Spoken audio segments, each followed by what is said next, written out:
Hello, everyone. I'm Sandra Yannone, author of Boats for Women from Salmon Poetry, joining you from Olympia, Washington on April 10th, 2021 to share some poems with you about perhaps the most famous ship in history, the RMS Titanic. I'm here in my living room where I have quite a bit of memorabilia that I've collected over the years. I am a massive Titanic. I'm actually what's considered a Titaniac. And I'm going to read 4 poems from Boats for Women from the first section, which includes many poems about Titanic and other nautical disasters. I want to give a huge shout out, thank you, immense gratitude to Chris O'Connor from Trasna for inviting me to share some poems from my debut collection. Well, it was now 109 years ago that literally on this day, April 10th, Titanic set sail from Southampton, UK. Let's go back now to 1912 on that auspicious afternoon. The first poem is Southampton, 10 April 1912. Most of the city makes its way to the quay to help launch Southampton into nautical history. Everyone knows a crew member on board. As departure time inches closer, families dressed in their Sunday finest run willy-nilly through the streets. Fathers hoist their cargo up onto their shoulders. Mothers tug at their little ones' sleeves. Everyone wants to be able to declare, I was there when the Titanic breaks free from White Star Dock, berths 44 and 43 at 12 o'clock. On board, the crew and provisions are ready. Sweetbreads, sausages, fish and meats, fresh cream, fresh milk, eggs and butter, 2,000 pounds of coffee, hundreds of barrels of flour, thousands of quarts of ice cream, 8,000 cigars.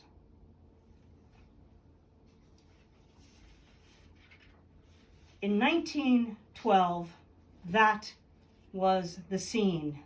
100 years later, in 2012, I actually was in Southampton boarding a ship that would take me on Titanic's route, same timeline, same ports of call, and on April 14th, we would arrive at the site of her sinking for a very sacred memorial service. This next poem is what I call an erasure poem from probably the most famous book ever written about Titanic, called A Night to Remember by Walter Lord. And this poem is an erasure poem from that very book. It's called A Night to Remember, You're Beautiful Gone, 14 April 2017. And there were no more. Never again could the world fall apart, off duty, put to sea, outdated, an absurd capacity. This worked out. This meant she had to carry nobody. Even so, this took care of only everybody. The end of class denied anything of investigators, evidence that hundreds were kept crawling from ladders to escape. They were so hard to find. The statistics suggest casualty, not to mention the chance to be better, but not perfect. Remembered at the gate. May we pass? They asked. No. In fairness, these distinctions set policy, as if from no policy at all, barred the way but didn't tell anyone, left to shift enterprising. No one seemed neither anything, just proud of covering a rival. As I said, that's an erasure poem from Walter Lord's now classic, A Night to Remember from 1955. Well, Boats for Women had its own storied journey. I finished the book in 1998 and started sending it out. But it wasn't until 2018 that it was accepted for publication from Salmon Poetry. And now, again, I want to give a shout out to my editor, Jessie Landeni, and the wonderful Siobhan Hudson for the design of Boats for Women. In that long period, while it was waiting for publication, there was a time when I changed the title to Maiden Voyage. This is what once was the title poem, Maiden Voyage. I remember this now, a Sunday, as they mostly always were, late fall. I was bending over into the back seat of the car to rearrange the automotive landscape. Her fingers reached over, gently pressing my spine like silver flute keys. I heard the solo, even as I felt it, fingered for a long time, and by long, I mean still. I wish I had straightened up, turned and kissed her, a new song, a tender response to everything I've felt since and after and before her playing.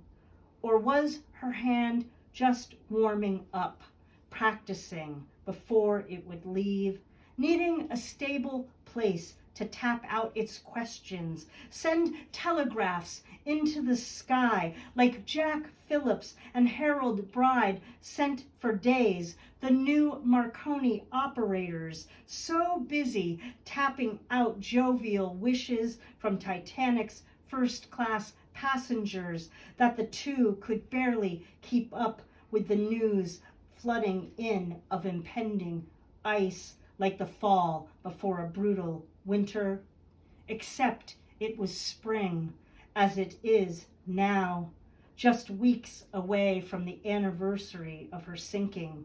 I wish I had made a move that afternoon, used the binoculars to see the iceberg in time to turn the ship, to turn around and look back to kiss her one first time. But I stayed half open in the car, folded like a nautical chart, asleep at the helm, while her hand circumnavigated my back. I kept the memory of that and wrote this poem instead. And Jack Phillips will go down with his ship, and Harold Bride will survive, and I'm not sure which one I am and which one is she, which relics of what we are to each other will be recovered years from now from the depths of this sea, placed under glass in an exhibit never called wreckage, although that's what all this is, and maybe all a maiden voyage is ever meant to be. Well, I will end with, again, gratitude to Trasna and Chris for inviting me to share some of these poems from Boats for Women. And I want to dedicate this reading to one of the primary historians of Titanic, Jack P. Eaton, who passed away earlier this year. He and Charles Haas wrote the second definitive history of Titanic, called Titanic, Triumph and Tragedy. And I met them on that ship just 9 years ago, while we were on that very, very historic sailing across the Atlantic. This is the title poem, Boats for Women. Yes, the boat sank. Yes, it broke in two like a stereotypical heart until 70 years later, technology caught up and looked its ancestors in the face. Yes is the way the years oxidize the steel, and yes wipes the name Titanic off the bow. Yes are the women and children. Yes are the men who cry from the decks. Sometimes when I kiss her, I am leaving a yes on her lips to let her know I will go down with this ship. Sometimes when she whispers, yes, we are staying on board. But there is always room in the lifeboats for 2 more women. Yes is the fact that if we were alive on that night, we would have lived. My dear friends, in 2021, I bid you safe travels. Ahoy.